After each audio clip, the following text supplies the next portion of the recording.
ፕሮሰሱን ጨርሶ ሊወስዳት ነው ማለት ነው።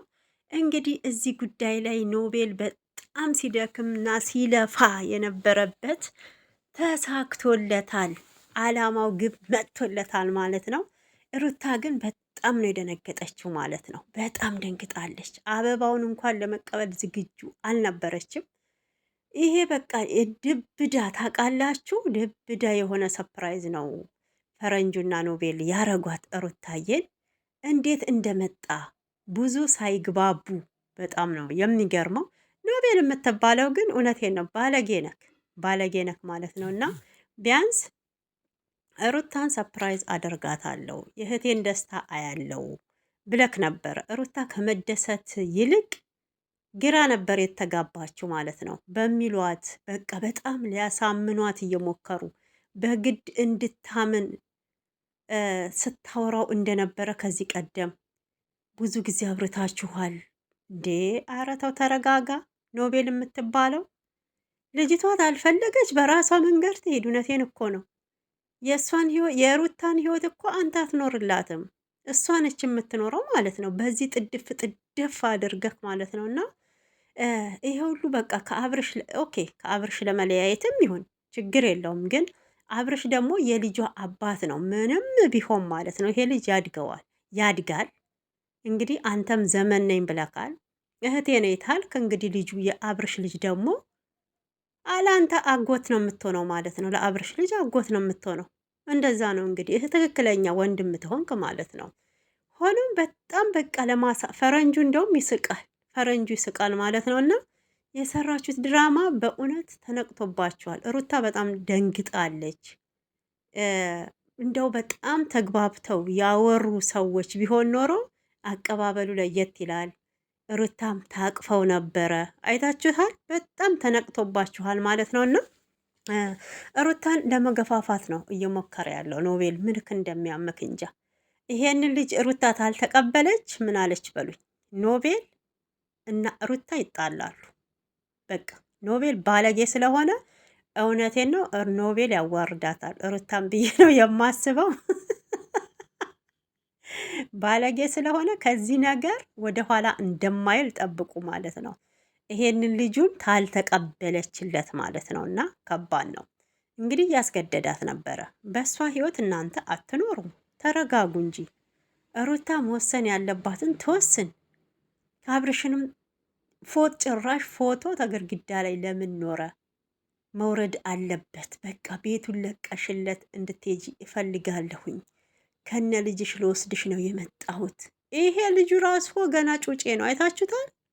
ገና እኮ ነው ይሄ ሮጦ ገና ያልጠገበ ገና ማለት ነው። ያያትን በሙሉ እንዴት ነው እሸት አይታችሁ እንደማታልፉት ገና የሚያሳድድ ይሄ ከአብርሽም የባሰ ጮሌ ነው ማለት ነው። እና ጫላጣ ዱርዬ ነው እውነት እንዴ። በቃ እንዴ ወልዳለች እኮ ሩታ አይደል? ያለ ወንድ እኮ መኖር ትችላለች። እየመጣችሁ የምትገፋፏት ለምንድን ነው?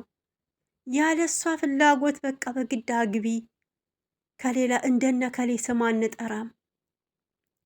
አብርሽ አገባና እኔ ማግባት የለብኝም። የኔ ባል ሄዶ አገባና እኔ ማግባት የለብኝም። ግን በጣም ለማንኛውም ግን ፓርትቱ ይቀጥል።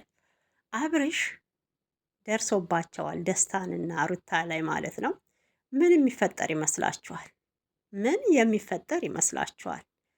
ደስታን ባየ ሰዓት አብርሽ ዝም ይላል ብላችሁ ታስባላችሁ? ኖቤልና ፈረንጁስ ለምን ወጡ? ሁለቱን ጥለዋቸው ያው እንግዲህ ስለ ፍቅር እንዲያወሩ እንዲግባቡ ጊዜ እንዲወስዱና በአስቸኳይ ደግሞ ሩታን ይዞ ከሀገር እንዲወጣ ነው የተደረገው ማለት ነው። እንደውም ሽማግሌ ሁሉ ለመላክ አስቦ ነበር፣ ግን በቅድሚያ ሩታን ላግኛት ብሎ ነው። ጊዜ የለኝም። ይሄኔ እኮ አይደለም ከአውሮፓ እኮ ይሄኔ እኮ የመጣው ከክፍለ ሀገር ነው ልጁ እንዴ። የአንዱን ኪራይ ሱፍ ለብሶ እንደው ጭራሽ እውነቴን ነው። ልጅቷን ልታጨልሏት ነው እንዴ? ቆይ ሩታ ልታጨልሏት ነው እንዴ? ቆይ እውነቴን እኮ ነው። በቃ አብርሽንም አልፈልግም፣ ሀሳቤን አልቀይርም፣ ልጄን ላሳድግ፣ ልረጋጋ፣ ወደ ራሴ ልመለስ፣ ከዛን ራሴ የጀመርኩት ፕሮሰስ አለ ብላለች። በቃ ውጭ ሀገር መሄዱ የፕሮሰሷ የእሷ ይቅር፣ እዚሁ ሀገሯ ውስጥ እየሰራ ልጇን ታሳድግ። እንዴ ትንሽ ጊዜ ስጧት እንጂ አዋከቧት እኮ አዋከባችኋት። ሩታም ማለት ነው ግራ ገባት እሷ ራሱ ማለት ነው። እና መጀመሪያ እንግዲህ ፕሮሰሱን ጨርሳለች ብሎ ነበር። ግን አሁን ኖቤል ገና የትውውቅ ጊዜ እንዳላቸው ነው እዚህ ጋር እየተገለጸ ያለው። እና ኖቤል ተረጋጋ፣ እውነቴን ነው ተረጋጋ። ይሄ የማይረባ እያልክ ደግሞ ያው የማይረባ አይባልም ሰው ማለት ነው። አንተም የማይረባ አልተባልክም፣ የሆንክ ከርከሮ ጥርስ ማለት ነው። እውነቴን እኮ ነው እንዴ። አሁን ይሄ ደስታና አብርሽ ምንና ምን የአብርሽ ግርማ ሞገስ አይበልጥም እንዴ እናንተ ስታስቡት? ደግሞ የወንድ ቀይ ሲያስጠላ ማለት ነው። እና ይሄ የሆነ አልጫ ቅዘን ነገር ለማንኛውም እውነት ተመችታችኛል። ሩታዬ እንደዚህ እንደዛ ማታ ቪዲዮ ግራ ተጋብታ አይቼ አላቅም። ደስታ ደግሞ በጣም ደስ ብሎታል። ቤተሰቦችሽን ሁሉ ነው ደስታ መመልሰው፣ ሀዘንሽን ወደ ደስታ መልሳለሁ ብሎ ነበረ። እንግዲህ ቀጣዩን ማታ ሲለቀቅ ደስታ በህይወት ተርፏል የሚለውን ብቻ ቪዲዮ ለማየት ቶሎ ስሩልን ማለት ነው።